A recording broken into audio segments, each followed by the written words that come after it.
Okay. She's my best friend in the whole wide world. Okay, the introduction we got to this Dutch Inn, you know, they came because she wasn't even there. Okay, let me get close to you. Yeah. She wasn't even there. So people were walking in. I was going, well, you know, I don't know if they've come to go to the restaurant to eat or if they're coming to our thing or what. I didn't know who they were. But they all got there. And she finally had somebody help me put the books up and everything. But, you know, they came because they love Margaret. There's little ladies and, you know, in her class and a lot of people and some of the ministers. But they didn't know who I was. Well, I had just been to the TV station that she set up the day before. And the TV manager is talking to somebody else that has a program on that TV station. And this woman, this little black lady, not so little, walked in the door saying, "Is Sylvia Pierce here?" Like this. And I'm going, "Yeah." And she said, "Did you did you write the Treasures of Darkness?" And I said, "Yeah." "Oh my gosh, is it great?" And I mean, all the little ladies were looking around, and I started passing out the books to everybody. So I didn't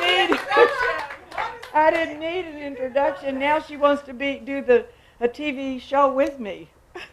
that little black lady. So that's good. But let me tell you, this is what our son Dave said. And all of my children are her children, and her children are my children, just like all of you ours are. Anyway, Dave was cutting the grass one day, and he was thinking about Margaret. And he said, "I think she's the most courageous woman that I've ever met in my life."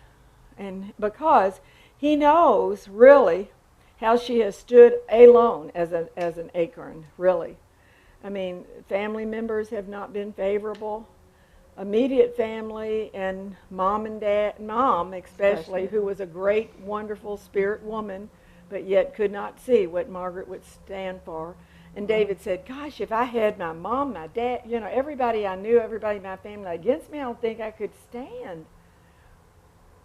But our Margaret has stood, and she is what you call a true intercessor. This is the life of an intercessor. Yes. She hasn't seen a lot of fruit yet. She hasn't. But she knows it's here because she's paid the price. And she's paid for she says all of Martinsville. In Henry County. In Henry County. I mean, keep saying it, Margaret. I will. I'm not whatever she says. Whatever she says. Martinsville, Virginia. And believe me, I was there, but she laid in bed sick. And she's done that more than once. Many, many times. Many times. So that, I mean, we couldn't even be there without Margaret. We couldn't do what we do without Margaret. Thank you. Yes, you could. No, yes, we could not. We're going to fight and argue with each other. Okay. Well, one little neat story. I have a friend whose husband is in the nursing home, and he was our coach at Martinsville High School. He was into lifting weights. You know, he was just robust. Well, he's now 85, and now he's in the nursing home, and his dementia, and Helen and Dick is who they are, and she has 4 children, and they come when they can, but she's really all alone. So she goes to the nursing home all the time. And I told Sylvia, I said, when I called Helen, I said, "There's somebody I want you to hear speak at the Dutch Inn. Will you come?" She didn't say, what is she going to talk about? Where is she from? She said, "I'll be there."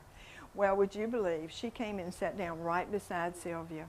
And Sylvia, you didn't know she was the one. And she said, Sylvia began to tell her, "You know, I've written a book. I'll give you a copy."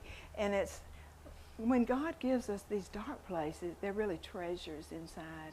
And we don't really see that maybe at the time, but we know that by faith. And then out of the treasure comes the bright spot. And she began to tear up. And so I thought, if it was just for Helen, it was worth it. Just for her to see what she was going through was really a treasure from God. So I guess that's it.